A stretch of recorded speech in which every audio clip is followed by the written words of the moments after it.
VD. Satheesan കേരളത്തിന്റെ 13ാമത്തെ മുഖ്യമന്ത്രിയായി തിങ്കളാഴ്ച സത്യപ്രതിജ്ഞ ചെയ്ത് അധികാരമേറ്റെടുക്കും. കാത്തിരിപ്പിന്റെ 11 ദിവസങ്ങൾക്കുള്ളിലാണ് പ്രഖ്യാപനം വന്നിരിക്കുന്നത്. ഇവിടെ കോൺഗ്രസിന്റെ മറ്റ് 62 എംഎൽഎമാരിൽ ഭൂരിപക്ഷവും കെ.സി. വേണുഗോപാലിന് ചുറ്റുമാണ് അണിനിരന്നത്. എന്നിട്ടും സതീശൻ മുഖ്യമന്ത്രി പദവിയിലെത്തി. അതിന് പിന്നിൽ ഘടകകക്ഷികളുടെ പിന്തുണ ഒന്നുകൊണ്ട് മാത്രമാണ്. മുഖ്യമന്ത്രി പ്രഖ്യാപനത്തിന് പിന്നാലെ AICC general secretary K C. Venugopal high command തീരുമാനം അംഗീകരിക്കുന്നുവെന്നാണ് പറഞ്ഞത്. എന്നാൽ മുതിർന്ന നേതാവ് രമേശ് ചെന്നിത്തല മാത്രം കാര്യമായി പ്രതികരിച്ചിട്ടില്ല. പ്രഖ്യാപനം വന്നതിന് പിന്നാലെ ഹരിപ്പാടേക്ക് മടങ്ങിയ ചെന്നിത്തല കടുത്ത നിരാശയിലാണ്.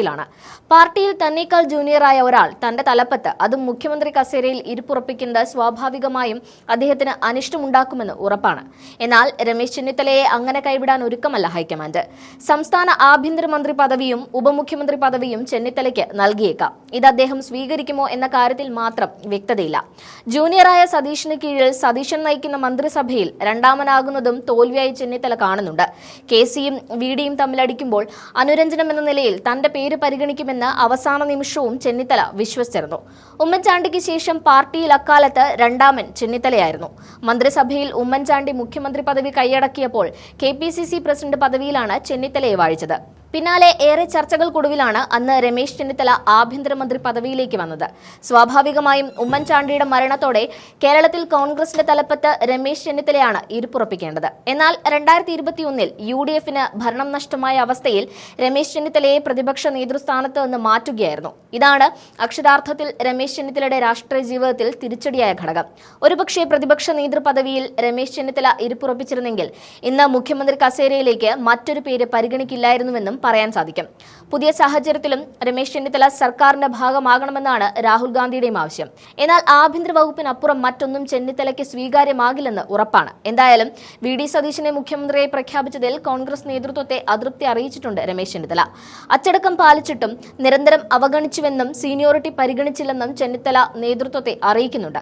വി.ഡി. സതീശന്റെ മന്ത്രിസഭയിൽ ചെന്നിത്തല ചേർന്നേക്കില്ലെന്ന റിപ്പോർട്ടുകൾ മാധ്യമങ്ങൾ നൽകുമ്പോൾ ഇക്കാര്യം കോൺഗ്രസ് സ്ഥിരീകരിക്കുന്നില്ല. നിയമസഭാ കക്ഷി യോഗത്തിൽ നേതാവിനെ പ്രഖ്യാപിച്ചു കഴിഞ്ഞാൽ ഗവർണറെ കണ്ട് സർക്കാർ രൂപീകരിക്കാനുള്ള അവകാശവാദം ഉന്നയിക്കും. ഈ നടപടിക്രമങ്ങളിൽ മുന്നിൽ നിൽക്കേണ്ട വ്യക്തിയായിരുന്നു രമേശ് ചെന്നിത്തല.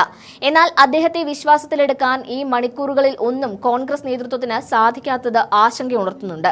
മുഖ്യമന്ത്രി ചർച്ചയിൽ ഒരിക്കൽ പോലും രമേശ് ചെന്നിത്തലയുടെ പേര് മാറ്റി നിർത്തപ്പെട്ടിരുന്നില്ല. അവസാന നിമിഷം വരെ പ്രതീക്ഷ നൽകുകയും ചെയ്തു. ഇതായിരിക്കാം ചെന്നിത്തലയുടെ പ്രതിഷേധത്തിന് മൂലകാരണം. നേരത്തെ പ്രതിപക്ഷ നേതൃപദവിയിൽ നിന്ന് ചെന്നിത്തലയെ മാറ്റിയപ്പോഴും ഈ മാന്യത കോൺഗ്രസ് നേതൃത്വം പുലർത്തിയിരുന്നില്ല. മുഖ്യമന്ത്രി പദവിയിലും അതേ അവഗണന ഉണ്ടായി എന്ന ചിന്ത രമേശ് ചെന്നിത്തലയെ വലയ്ക്കുന്നുണ്ട്.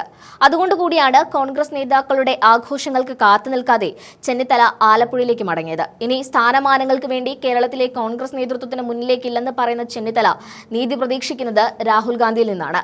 നേരത്തെ വി.ഡി. സതീശനെ പ്രഖ്യാപിക്കുന്നതിന് തൊട്ടുമുൻപ് മല്ലികാർജ്ജുൻ ഖാർഗെയും രാഹുൽ ഗാന്ധിയും ഫോൺ വിളിച്ചാണ് രമേശ് ചെന്നിത്തലയോട് മുഖ്യമന്ത്രി പദവിയിലെ നിലപാട് പരസ്യമാക്കിയത്. ഇനിയും മറ്റ് ചർച്ചകൾക്കായി രാഹുൽ ഗാന്ധി രമേശ് ചെന്നിത്തലയെ വിളിക്കുമായിരിക്കും. അനുനയിപ്പിക്കാൻ മല്ലികാർജ്ജുൻ ഖാർഗെ നേരിട്ടെത്തിയേക്കാം.